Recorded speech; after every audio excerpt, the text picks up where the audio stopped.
Hello, good morning, good afternoon, good evening to our participants from all around the world, and welcome to the Royal Institute of International Affairs at Chatham House, to our very first virtual policy dialogue, looking at the broader implications of the COVID-19 crisis. In particular, we're looking at issues around non-communicable diseases and cancer and population groups that have been very badly affected by the crisis to date.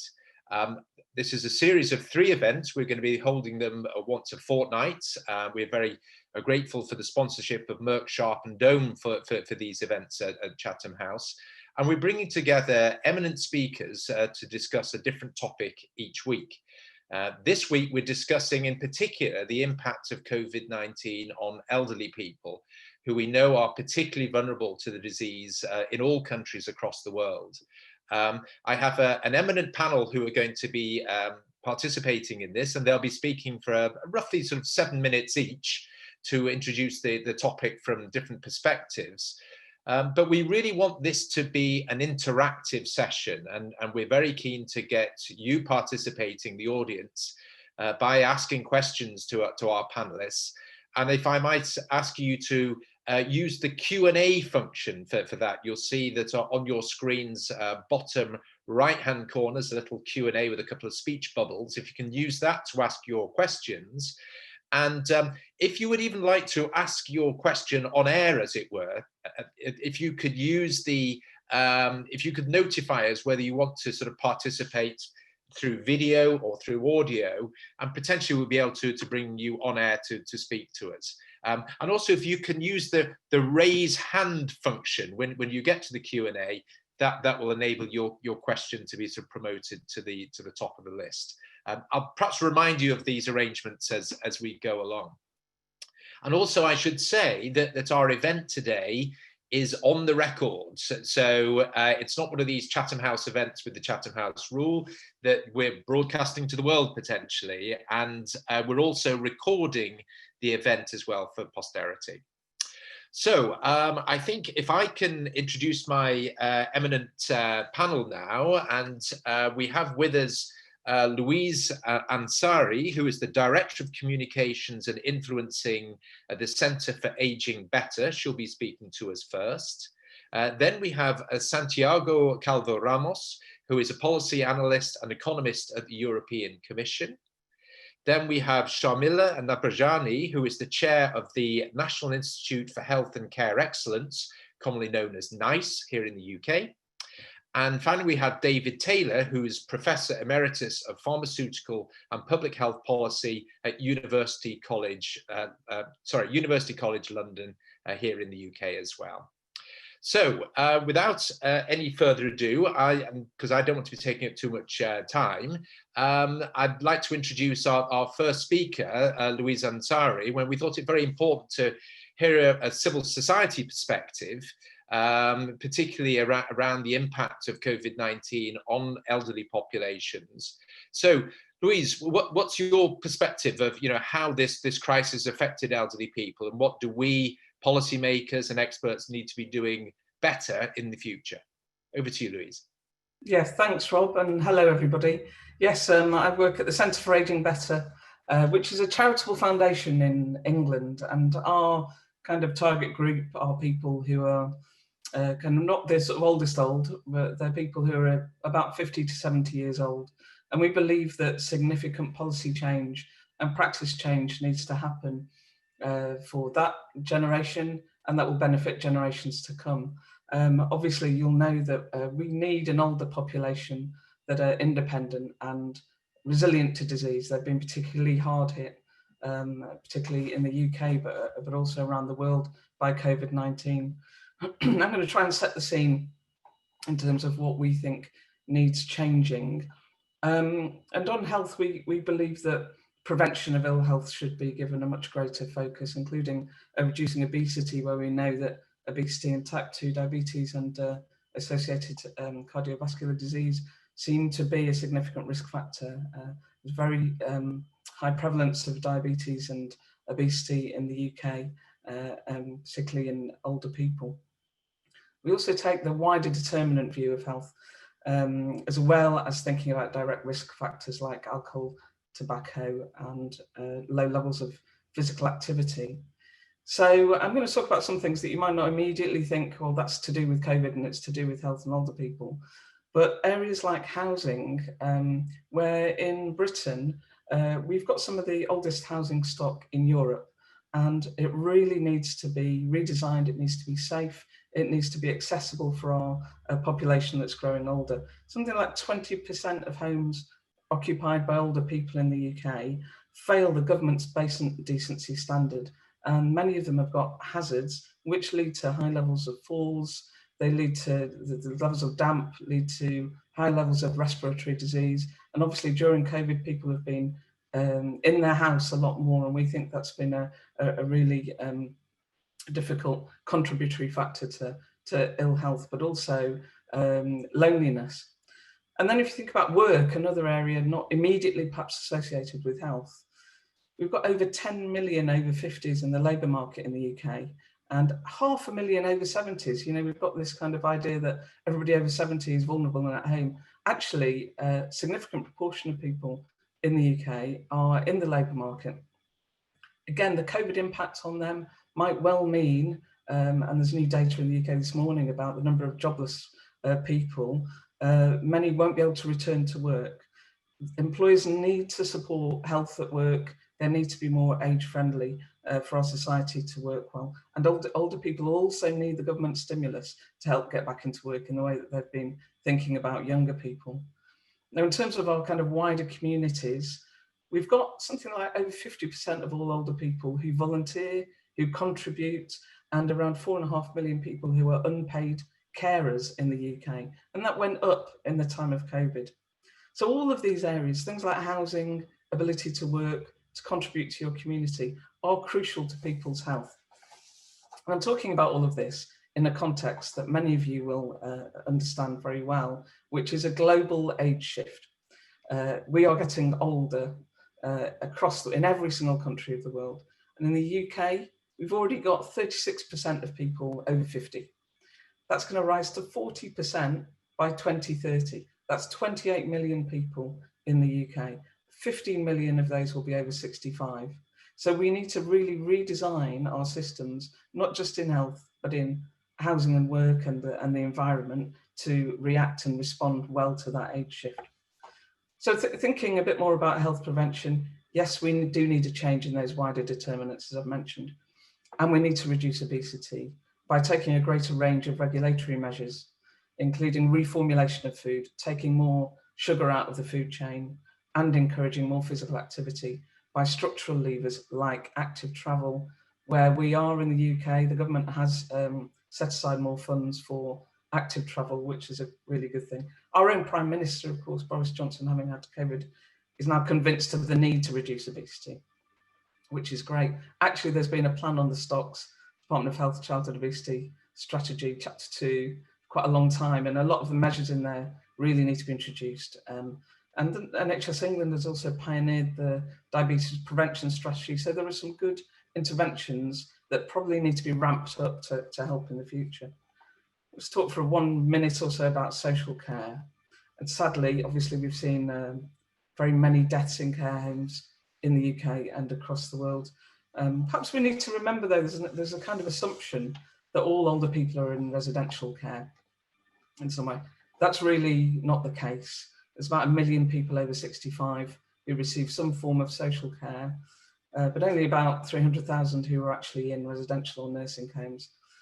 Social care, many of you will know, is a real problem in the UK. How to fund the growing demand for social care. It's not free. A lot of ordinary people don't understand how it's paid for. Depending on your assets, you are likely to have to pay for it. That could be tens of thousands of pounds.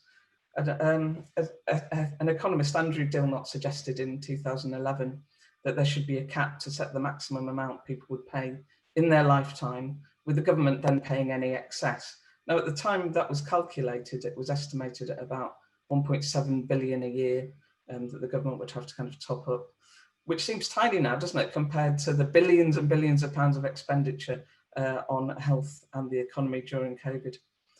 we are all hoping that the government will collaboratively work on a solution for better provision and funding as the year goes on, because that is crucial for older people and health, particularly at the time. I'm going to end by talking about ageism for a minute or so, because during the time of COVID, the ageism seems to have come to the fore again. I think we've kind of taken one step forward and two steps back. You know, it's highlighted both the language and the treatment of older people, categorizing them in this kind of homogenous lump of vulnerable and incompetent, people that we need to care for. And it's also seemed to reopen the kind of phony war of intergenerational conflict. Who's going to pay for this? Let's scrap the triple lock on pensions and let's get young people back into work first. And of course, is it actually worth saving the lives of older people? Is it really? Now, a journalist in the Daily Telegraph back in March said, COVID-19 might prove mildly beneficial to the economy in the long term by disproportionately culling elderly dependents. And that, it's almost an ethical point, isn't it? And not one, happily, that anybody else in Britain agreed with. So hopefully I've set the scene, and my last point leads to our continuing conversation today about what we're prepared to do and pay for to improve, to prevent ill health and improve treatment for older people, for long-term conditions as well as infectious disease. Thank you. Thank you very much indeed, Louise. And you bring up some very important points there around, the social determinants of health and inequalities and NCDs. Recognizing that this whole issue is much bigger than just the sort of the biology of viruses and things like that. It's a whole societal issue, and particularly those issues you're bringing around some of the language and stigmatization of people at the moment, which is clearly definitely where we don't want to go. You mentioned sort of some issues around sort of the economics and financing there, and if I could perhaps turn to Santiago, you're an economist. And what your thoughts are, really around levels of health financing and the way things are allocated at the moment, particularly thinking around issues around sort of cancer services and the elderly. Santiago. Yeah. So hello, I work in Unit C2 of DG ECFIN in the European Commission. And my role, or the role of the team that I work in, is to assess the long-term fiscal sustainability of European health systems and to advise on how their efficiency can be increased. So, like Louise said, we expect that the population is going to age in most countries, if not in all countries, significantly over the next 20, 30, 40 years. And this is likely to increase the expenditure that health systems will need to make to provide this care to an older population that is likely to have greater needs than a younger population. And at the same time, we also have technical progress where new conditions can be treated, new treatments for already existing conditions. All of this will improve the care that people get and will lead to amazing advances. But at the same time, of course, it will cost money.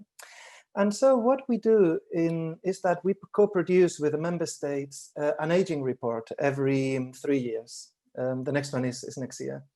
And what we do is that we project the impact of aging and the impact of technology on healthcare expenditure. And this tells us what are the long-term costs that countries are going to face in the long run. Then we also project GDP, economic activity, to know what will be the income of these countries. And then finally, we look at the debt that these countries already have. And we try to identify the ones that may have problems in providing this level of care to their citizens, to the patients. And then for those countries, what we recommend is that they make the systems more efficient. Because if they make the systems more efficient without any cuts in services and accommodating all of this innovation, all of these greater needs of the population, we can actually provide care to them if we can afford it. So the kind of reforms that we typically look at are effective budgeting, governance, and control. Health budgets are extremely difficult to manage because as a budget manager, most of the issues are outside of your control. You never know how bad the flu season is going to be this year, let alone if a global pandemic is going to be around the corner.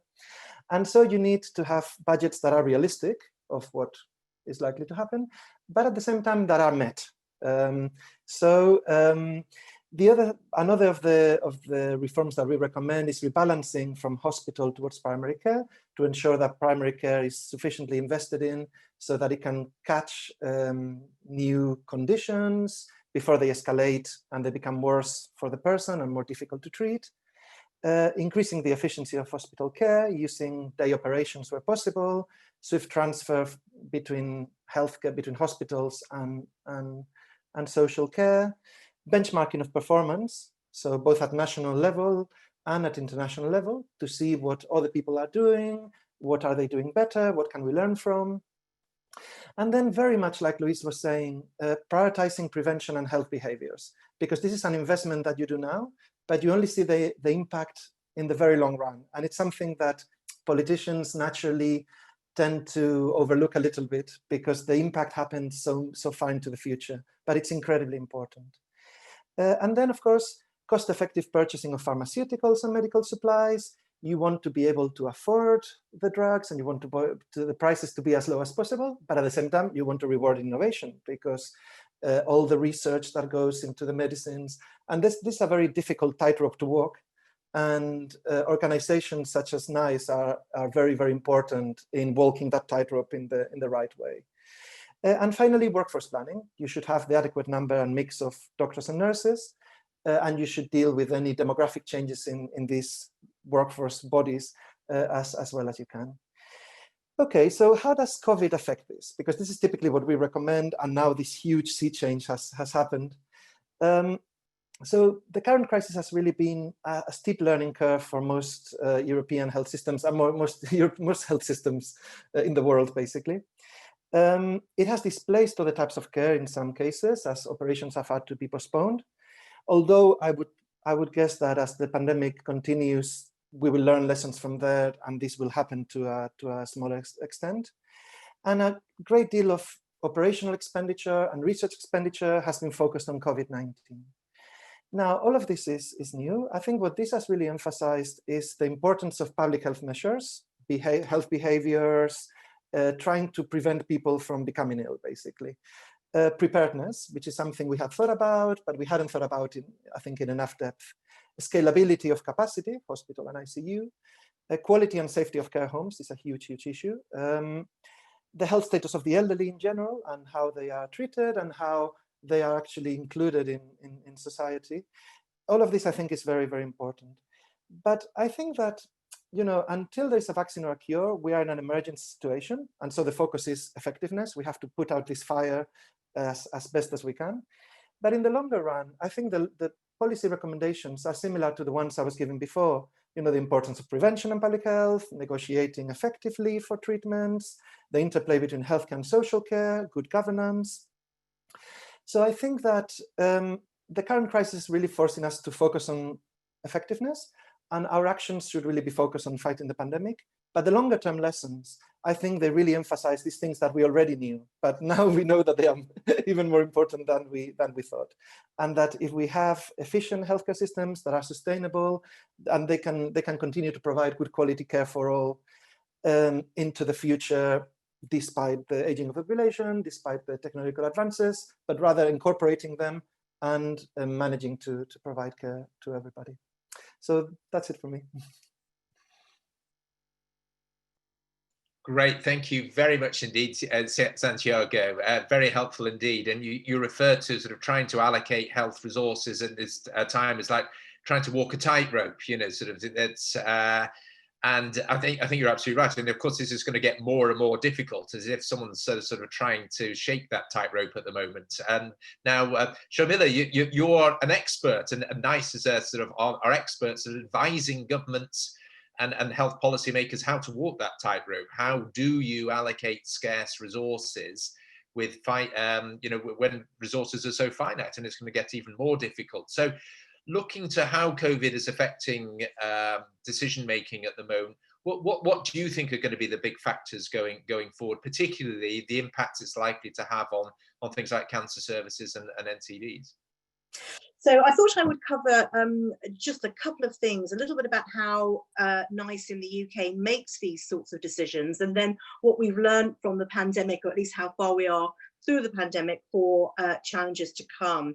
And it seemed to me at the heart of your exam question is how do we maximize the health benefit for any given set of resources, making trade-offs that society feels it can accept. And I guess my remarks will talk a little bit about NICE and its objectives, but also I hope we'll get into this discussion about has COVID and the pandemic changed our view of what trade-offs we are prepared to accept in society. From NICE's perspective, our job is to make those tough decisions about whether something is clinically and cost effective, to develop evidence-based guidelines so that patients can be confident they are getting high quality care that's updated for the latest research. But I think also to make sure that the health system can easily and quickly adopt innovation, and never more important than a pandemic environment when the need is so great. Thinking about the sort of trade-offs that that society can make, and there's a spectrum of possible approaches, from the highly utilitarian, if you'll pardon the jargon, saying that we must maximize the health of society as a whole, and some minority groups will inevitably suffer in that regard, or at the other end of the spectrum to take a purely egalitarian view, which says that every individual will have access to the same amount of healthcare regardless of their need. I mean, that's two ends of the spectrum. What NICE is trying to do is walk a tightrope in the middle that says our job on earth is to balance the needs of the many with the needs of the few, to try and find a way to meet the needs of individual patients while also advocating for the anonymous group of patients now and in the future who are going to make demands on the healthcare system. And in our processes, we try always to be clear and open, to make sure that those decisions are taken by clinical advisors who are independent of budget setting, and that's very important. We are receivers of a budget, we are not setting a budget, and that we can use an assessment framework that's fair, that's clearly understandable, and that enables us to make comparative trade-offs. And of course, we use quality just of life years as that measure, on the grounds that survival alone is not enough, that it's a measure of life gained and also the quality of that life. When we are assessing the quality of any particular health intervention compared to the intervention that already exists. And I think that's a critical thought when thinking about COVID, services for the elderly, and new interventions that are going to come along. We can only spend our pound once. If we're going to spend something on a new service, we have to take it away from something else. And I think those societal trade-offs are very, very important. And in fact, Santiago in his remarks talked about this issue of investing in preparedness and prevention versus therapies and treatments that are available now. And I think that that dichotomy is a big challenge. COVID has been a very interesting time for the health system. I put interesting in inverted commas. I mean, from a NICE perspective, we've developed rapid guidelines for treatment and for clinical effectiveness, taking about 3 weeks rather than a year, but we haven't thought about cost effectiveness at all. So in the teeth of the pandemic, we thought absolutely about clinical care, about standards, without thinking about costs. And we may come back to that point. Of course, we've been working in a system where everything else has been deprioritized. So we haven't had to make those sorts of trade-offs of anything other than essential services. And I think that as we come back in the world to normality, thinking about the challenges that are going to be placed on the system post-COVID, we're going to think about how do we prioritize immediate treatments versus backlogs. All health systems around the world have amassed huge amounts of backlogs. How do we evaluate the new ways of working that the pandemic has introduced, whether that's virtual clinics or community diagnostics or chemotherapies being taken at home rather than the hospital setting, and most importantly, stopping what has not been needed. I think significant conversations will be needed about intergenerational fairness. I think Louise talked a bit about that in her remarks. You know, the economic burden and the health burden being borne by the young, about balancing screenings not being done and diagnoses not being made. I think greater focus on investments that are at the boundary of health and social care. And of course, that's tricky because things in social care and in public health don't naturally meet our QALY framework.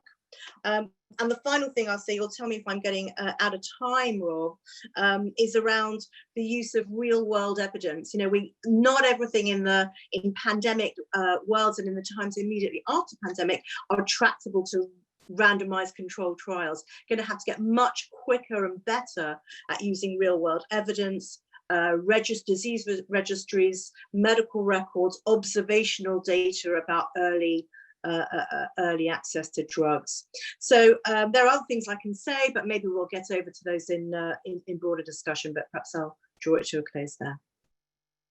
Fantastic. Thank you very much indeed, Shamila. You know, raising some really interesting points there about things are going to change rapidly. At the moment, there's a sort of feeling that money's no object. You know, we can build an enormous hospital in a week and, you know, we don't have to care about the finances. But my goodness, that's going to change. And you know, there are going to be some huge trade-offs that are going to be needed to be made. So it's obviously very important that that's based on the best evidence. And you know, this is that we have a good evidence-based debate about these things.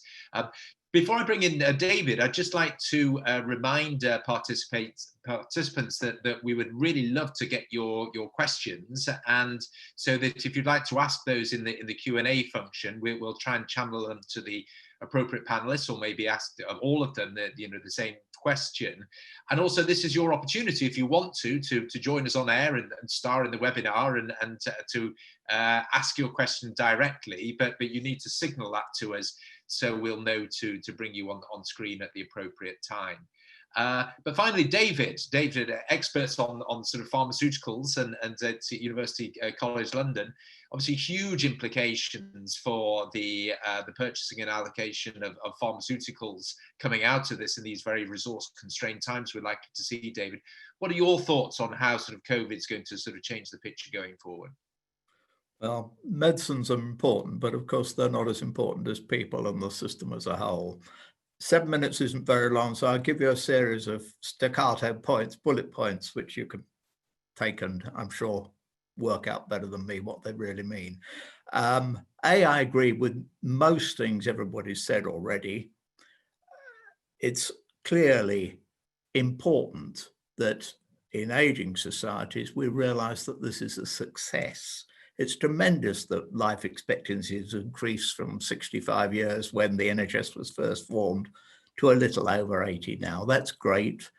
To make the most of that, we have to keep ourselves as healthy as possible in our 60s, 70s, 80s, and our knowledge-based economies. If we do that, we not only avoid a lot of suffering in every age group, we increase productivity. And that, I think, is the underlying name of the game. Cancer's killing a third of us now, about 30%, and it's increasingly important as we've decreased the harm due to heart disease and various other conditions. Although with vascular diseases, the reason the UK hasn't done so well in life expectancy recently is that our reduction in the age standardized death rate, it's fallen by 2/3 over the lifetime of the NHS, has flattened out. So we mustn't forget vascular disease, diabetes, what you were talking about, Louise, but cancer has become more important. The really great thing, of course, is we're living in a period where if we understand the sociology, we understand the economics, and we understand the underlying biological science, we will be able to control cancers. That will benefit people like me now, but more importantly, it'll benefit humanity for the rest of time. The short-term analysis is one thing. What matters to me is the long-term analysis. I should have said at the start, incidentally, I've got vested interest, A, because I'm pushing into my middle 70s, so I would say health of the elderly is important, wouldn't I? B, I had a grant from Merck last year with a guy called Mark Imperton here at UCL to think about cancer policy, so be aware of that.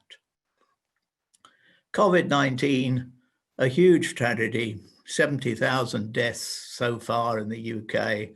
90% or most of those in people aged over 65. So 2/3 of cancer deaths in people aged over 65, 90% in COVID. The pharmaceutical industry, government laboratories, universities trying hard, but we're going to have a sustained problem for a year or two more at least. And there are going to be big effects of that, both in terms of cancer and other treatments delayed now, and also it's probably cost the UK 500 billion this year by the time we get to the end of the financial year. We're all saying health's important at the moment, but as you say, if we get an unduly conservative approach to fiscal management, we could put big squeezes on public expenditure in years to come, and that will affect everybody. So that's got to be managed well. It can be managed. Whether it will be managed well is, I think, an open question in our society. So the NHS has done well. Remember when the UK says it's wonderful and everything, this is really true. We haven't done as well as Germany and other countries. Our health outcomes are not as good as many of the European Union countries. For me, we should be really learning that and learning from France, learning from Germany, learning from Scandinavia. And that applies in cancer as well. As I get towards the end of my life, I'm impressed by how many people I know have suffered premature death, have suffered premature disability, how much there's still to do. In cancer and other contexts, yes, I'd follow on from what you all said already. Prevention, early treatment, that's one box. A lifelong approach to health is what's important, not just piling in when you get old and it's already in many ways too late. But there is a job for high-tech science, for really understanding the mechanisms of cancer. The prevention and early stage stuff looks very cost effective. Typically, the real advances in science initially look very expensive for small gains. It's in the long term that they're profoundly important, and they open up new technologies which ultimately are used right through the life cycle of individuals. So they open the way to better prevention, which leaves me really to finish about the economics. Shamila, it's a great pleasure to meet you. I think NICE has done great jobs in many ways. The British approach to pharmaceutical pricing with the voluntary pricing scheme with NHS England, with NICE, and of course the Scottish and other equivalents, has been, I genuinely say it, amongst the best of the world. That's not just British old man propaganda. But there are issues about spending enough as well as too little. To finish off, to throw a few final coals on the fire, I did some survey work recently where 25% of people were saying they thought the cost of cancer drugs was ruining the NHS. The reality is cancer care as a whole in developed countries typically costs around approaching 1% of GDP. It might be a bit higher in the States, 1 to 2% of GDP. And within that, in this country, for example, if cancer care as a whole costs 0.8% of GDP, cancer medicines of all types, old and new, 0.1 to 0.2% of GDP. That's affordable, highly affordable, and there's no way the British system is open to being overwhelmed by unplanned expenditure. What we've got to do is make sure we spend enough and we spend wisely, not just to keep the NHS finances in order. Sometimes I think the NHS cares for itself. That's important. But what it exists for is to care for people, to make sure we can all be confident that we get the best possible treatment at any particular time. And that is affordable. Don't believe the propaganda that universal care isn't affordable. It is affordable. And it's a very small proportion of what we spend in total on all sorts of things that are bad for us, the things, Louise, that cause diabetes, etc. I know from my own alcohol consumption over the lockdown, maybe that hasn't really been a very healthy activity. So we need to spend enough. It is affordable. We need a balance, and we need to work together, if you like, to make capitalism work for all of society, which is where I leave it.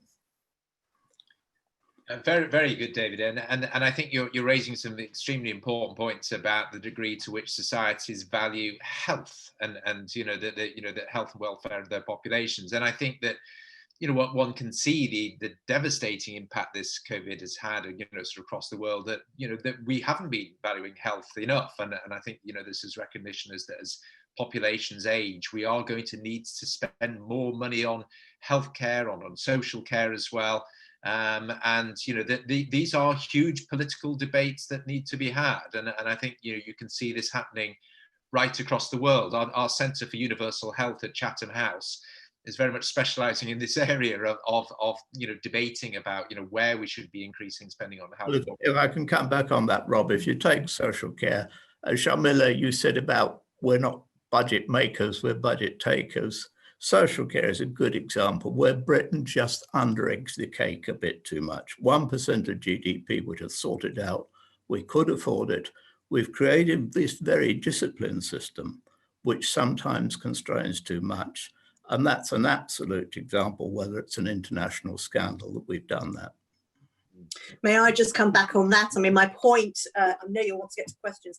My point is that in the process of allocating scarce resources, it's quite important that there is a separation between those that set the budget and those that allocate it to new treatments, because then we can say we are doing it on the basis of costs and clinical effectiveness. Your point about quantum, I think, is an important but separate point. I mean, one thing is worth coming back on, particularly for the conversation about cancer and new therapies. We are in the foothills of personalised medicine, where in the end the populations available for a particular drug will approach one. We'll have singular medicine for you, David, or for me, and we need to think about a pricing mechanism, particularly in cancer, that makes that affordable by reference to all the other potential investments. And my own anxiety is less about cancer and other therapies and much more about the growing health inequality we see in every country around the world, and the UK is no exception. And how do we as a society tilt the investments so that we are capturing those people who are in the most need? And it seems to me a scandal that if you are suffering from chronic mental health, for example, your life expectancy may be 25 years shorter than somebody else. And somehow in the health system, we need to be able to respond to those sorts of challenges. So that was really, we're violently agreeing, David, I know, but that was really the point I was trying to make. Right, thank you very much indeed.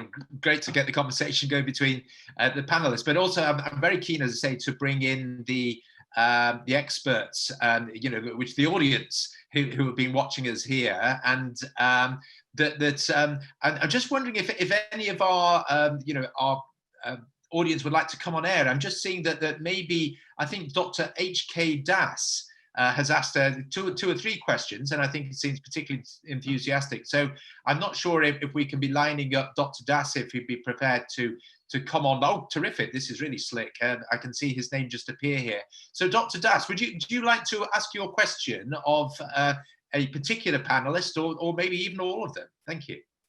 If you'd just like to unmute yourself. Can we unmute Dr. Das? There we go. Hello. Yes. Am I audible? Yes, you're on.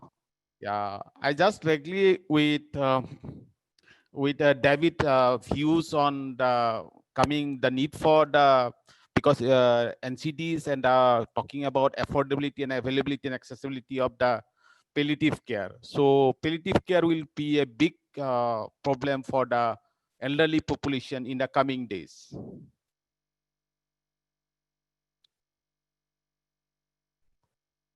Could you phrase that as a specific question, Dr. Das? It's a question for David there, is it?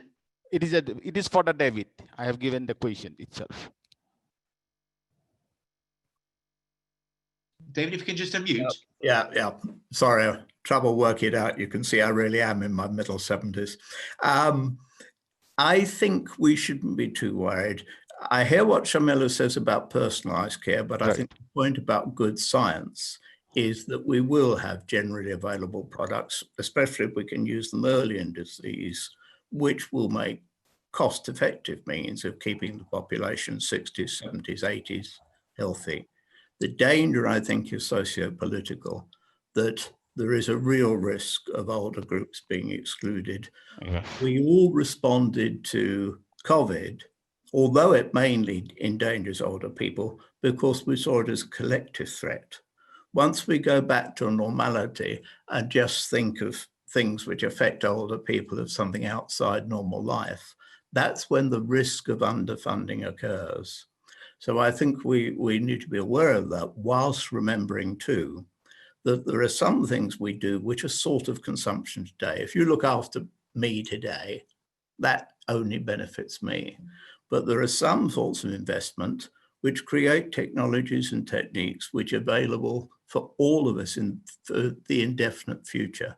We need to attach a premium to that, the premium to research and development. And all societies, there's no simple economic method for doing this.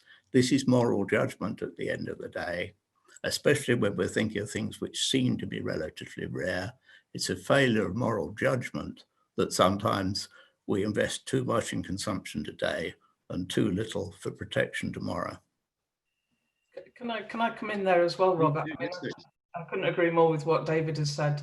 And, you know, Dr. Das's point about the cost of palliative care, I mean, the colleagues will know better than I do, but my understanding is that the highest costs for older people are right at the end of life.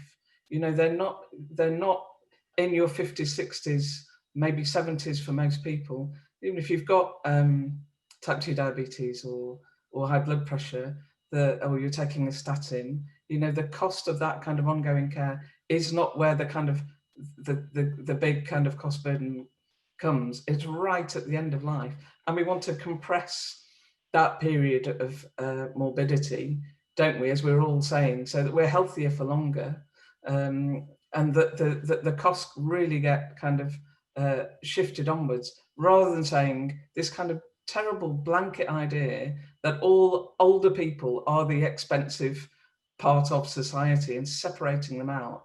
The other thing is, you know, I talked a little bit about ageism when I spoke. It's this othering of older people. You know, David just said, well, you know, I'm in my mid-70s. I'm in my 50s. You know, almost half the population. It's us, it's not them. You know, we're talking about us here. How are we going to care for ourselves? How are we going to prevent disease? And how are we going to spend what we need to treat it?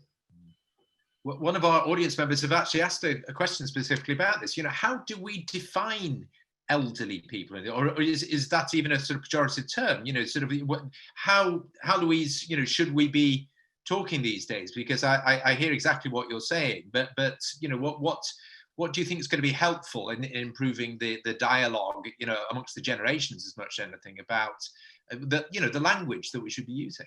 Yeah, the word old is just very problematic in itself, to be honest, because virtually nobody defines themselves as old, and you'll see that does differ between the countries in terms of what age old is, and you'll see in the UK, I think most people think about 60 is old, and in some other countries it's much older than that, and yet other countries old is defined as a bit younger than that.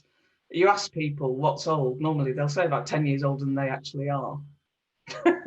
So and there is a real problem with the language and with this kind of polarized idea that to some extent we've got to accept that we die. I think people are frightened of it. If I'm lucky, I'll have 10 or 15 years to live. If I'm unlucky, it might be only 3-5 years, and an awful lot of people are dead by the time they're 80. Facing the reality of death, being brave enough to accept life, to some extent, our neglect of old age, our rejection of it, is because we haven't the maturity to face the reality of the life we're in. That, I think, is a sermon. I'm sorry about that, but it gets back to the point about let's think about investment. Do we invest in, is it the vital thing for our economy to get the pubs open, the drink flowing and the meals on the table, even when we don't need them? Or is it about investing sensibly in really efficient universal healthcare, and within that, really good quality biopharmaceutical, biomedical, biosurgical, etc. research? I know which way I vote, but the trouble, and I'm sorry, I don't mean to niggle at you, Sharmila, but the trouble of accepting politicians' judgments too passively and saying we're the ones to implement them is that I don't think our body politic is mature enough to make many of these decisions. And I think we've all got a duty to challenge, whether it's in Europe, especially in America. America may be an example of somewhere which spends too much on health, but very inefficiently. Britain does much better, but I think sometimes it spends too little. Yeah. I can see should you. I come back? Yes. So David, you niggle so charmingly. I think you should do more of it, frankly.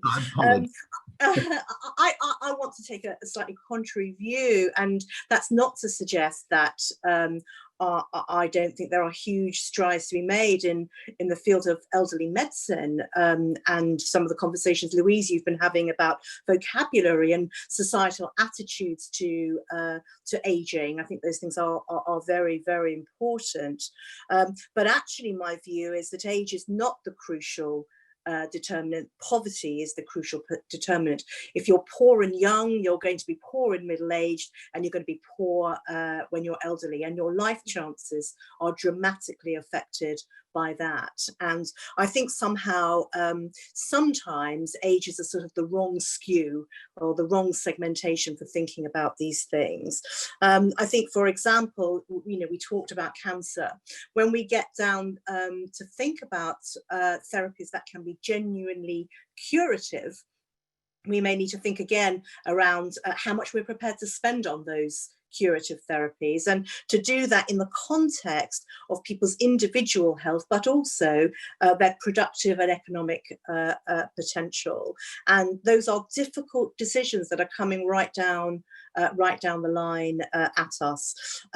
Please don't misunderstand me, David, when I say that NICE is making these allocative decisions. We may all have our views about how the scale of budgets and how relative prioritization should be made, but deciding between different health treatments is a difficult job, and we have to do that in a quantifiable and rigorous way, and get society's air cover for the decisions that we take. But I'd like to make a plea that the right determinant is about poverty and inequality rather than simply age.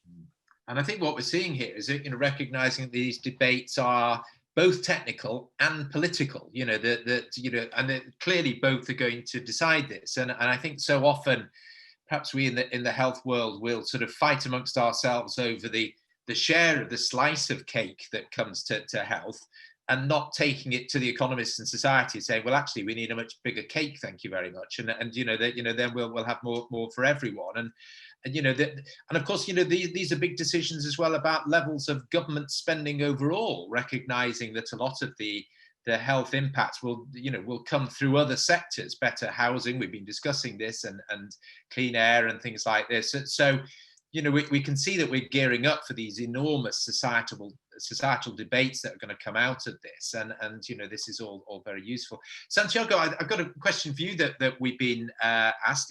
This has come from Anna Said, and you mentioned the need to rebalance health spending, particularly from sort of hospital services into primary healthcare services. How do you think we're going to do this? What do you think are the sort of the challenges hindering this? Mm-hmm. That's a very good question. And it's something that in different ways, many health systems struggle with. Basically because a lot of the glamorous techniques and senior doctors are in hospitals.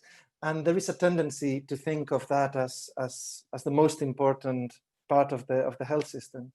So I suppose that in general, you need to fund primary care well, because otherwise they're not going to be able to actually fulfill their service.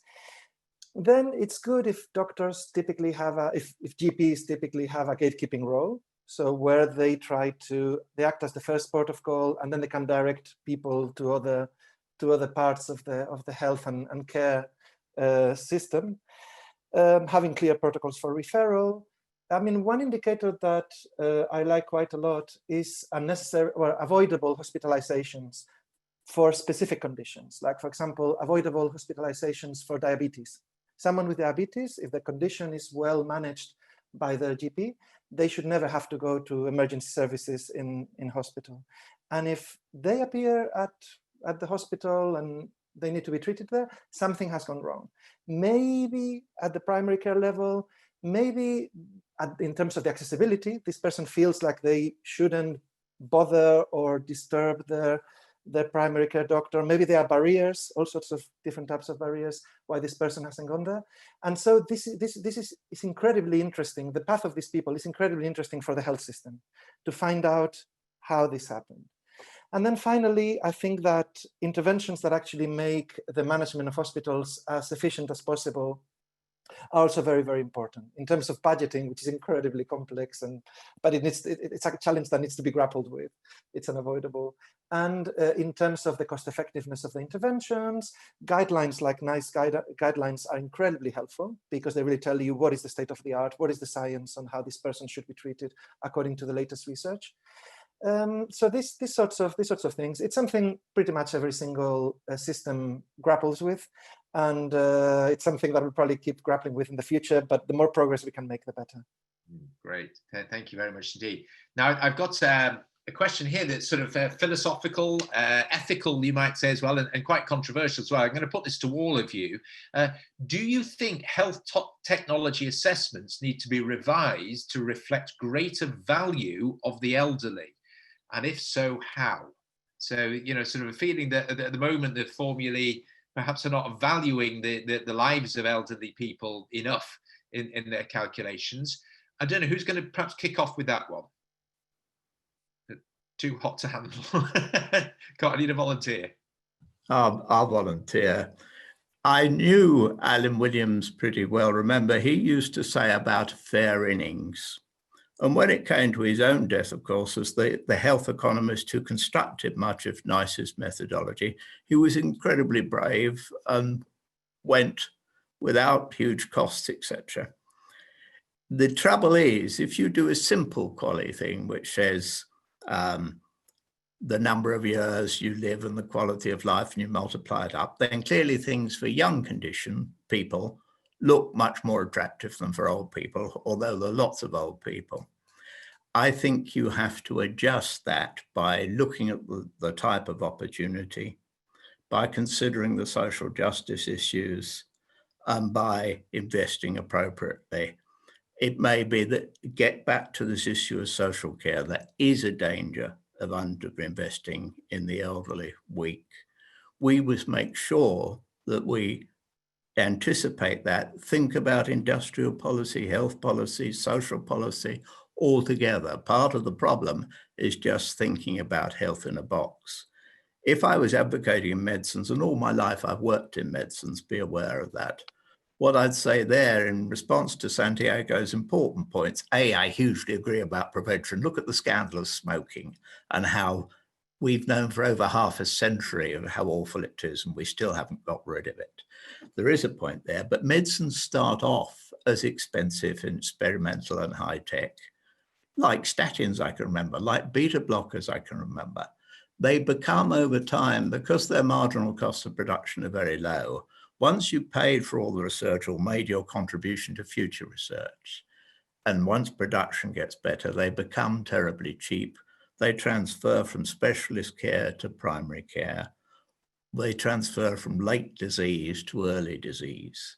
We need to go through that sequence and have a dynamic model. One of the things I used to argue with Alan Williams was you're just looking at value today. The economics model isn't big enough. You've got to accept probabilities about the future, and you do have to guess. There is no factual truth. There is judgment. Very good. Yes. And what are other people's judgments on the panel? These are value judgments. A lot of these things. So Shamila, I see you nodding there. Do you have any? Yeah. I mean, I think these are value judgments. These are societal judgments, and in a sense, they are individual moral judgments. I mean, my own view is we can't have these conversations about thinking about where we're going to invest unless we can also have a conversation within a fixed budget about where we will take money away. And that is the reality of a fixed budget. I know David will say to me, right, we can change the quantum. Well, that's an interesting panel, but that's not this panel, I think. Within the quantum that we've got, there's quite a lot of evidence that shows that whenever you die, whichever decade you die, the 6 weeks around your death is the time at which you consume the highest amount of healthcare, and that's whether you're 30, whether you're 60, or whether you're 80. So that is the reality around the time of death. I think there is something about thinking hard about whether we are going to weight things in the favour of one group over another, the elderly over the young, men over female, people who are have long-term conditions over the acute. And these are very difficult judgments, and I think my own view is while we live within a sense of budgetary constraint, we should try and be as equal and as rigorous and as quantifiable as possible, and not try and tilt for one particular judgment. Now, having said that, the world is a messy place. We do have modifiers that we add in for end of life, and we do try and reflect some of the particular issues around extending people's lives at the end of their life, wherever that comes.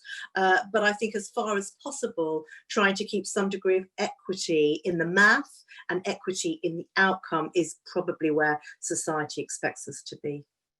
Great, thanks, Shamila. I think this is unfortunately going to be the last question, actually, but it's so pivotal to the whole discussion. I just wonder if both Louise and Santiago have got views on this, because for me this sort of encapsulates the whole debate, really.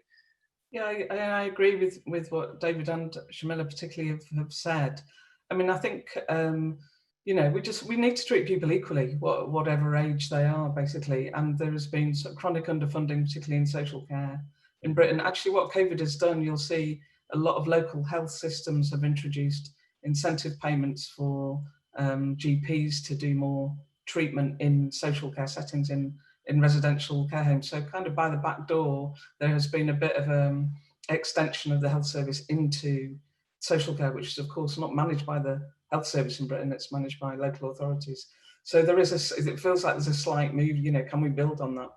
You know, fundamentally, I agree with Shamila, you know, we're talking about age a lot, but this is more to do with, it's more to do with poverty, it's more to do with your health resilience, to disease through the life course, as David was saying, and how much as individuals we can support our own health, and as a society we can support individuals to be healthier all the way through their lives. Right. Santiago. Yeah, I would agree with everybody else. I think that within healthcare, I think the differences are relatively marginal. I think elderly people are relatively well treated, but I think that the difference with social care, I think we have in the COVID pandemic, pretty much every single health and care system has failed in that it has deprioritized people in social care and thought that the real front line of COVID was in the hospitals, whereas de facto a great deal of the fatalities have occurred in the care homes. And I think that's something that we need to think about when we think about investing in health and social care, the importance of social care. Again, it's something we knew, but I think we've been reminded of it by this pandemic. Mm-hmm. I think you're absolutely right, and particularly we've seen that in Europe, haven't we? You know, sort of all these health systems that proudly talk about universal coverage, free at the point of delivery, and you know the focus for that, you know, all the attention's on the hospitals and not recognizing that so many people have been really struggling at home, and you know all the issues around mental health and loneliness and all these things that are coming to the fore now, and I'm sure this is going to be part of the debate going forward. Well, thank you very much indeed, panelists, for today. It's been a wonderful start. We've really set the bar very high there for subsequent panels, and we're going to be back in 2 weeks' time, you know, very much looking at what has happened to cancer services and how they've been disrupted by COVID-19 and what the implications of that are. So I would very much encourage participants to tune in again and bring your friends and ask more questions of us. We've thoroughly enjoyed having you with us today. So I hope you enjoy the rest of your day, wherever you are in the world. And thank you so much to my panel. Thank you, Rob. Bye. All right, bye. Bye. Thank you, bye.